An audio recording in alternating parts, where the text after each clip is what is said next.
Hey friends, so inevitably when I talk about feminist issues, whether it is systemic sexism, misogyny, generally holding men accountable for their actions, I will inevitably receive comments like this.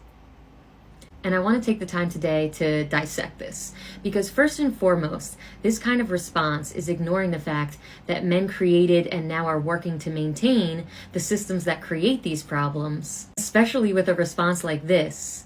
And then they get mad that we're mad about it. And then this creates a cycle where they double down on their bad behaviors, creating even more reasons for us to be mad. And then they'll dismiss us as just another angry feminist, as if being angry is some kind of insult. So I'll start out with this. This is a classic example of tone policing, right? The idea that you take issue with the tone of an argument rather than its substance in order to dismiss it and not have to engage with it. And in this case, we see a lot of tone policing on feminist content because it's a way to cast doubt on the validity of women's experiences and the claims that they're making, right?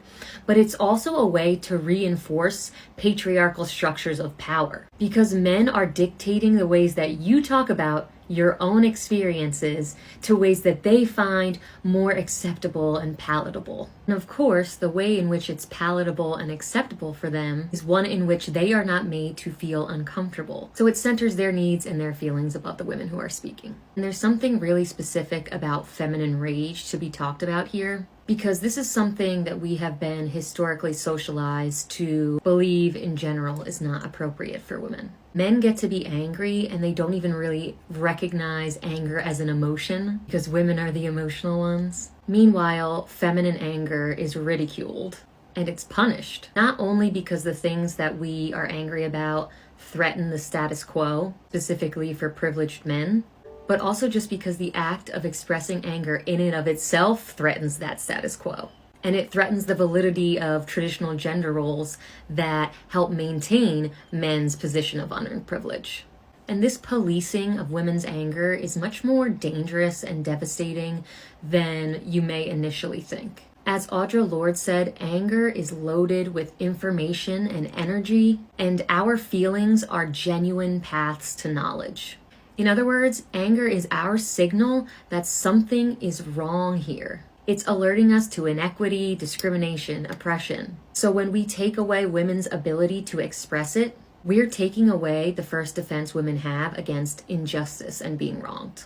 And we know that female rage can be a very powerful tool for change if we're able to band together and express it. You see that with the Me Too movement and women fighting against the morality piece in Iran, so on and so forth. And the reality is it's really easy for men to request that women talk about their marginalization and brutalization in some detached, emotionless way they deem as productive and appropriate, because they haven't been directly impacted by the things we're speaking about. They haven't had to even notice them, and we have to deal with them every single day. We all know that men, on the whole, have not been socialized to develop the emotional intelligence and empathy needed to put themselves in our shoes. And whether men want to admit it or not, emotionality and rationality can coexist. They are not mutually exclusive. And if men were better socialized to develop empathy and emotional intelligence, maybe they would make more rational decisions. It's like that quote from Barbie: "I have no difficulty holding both logic and emotion at the same time. It does not diminish my powers, it expands them." And it should also be said that not every argument has two equal sides to be debated.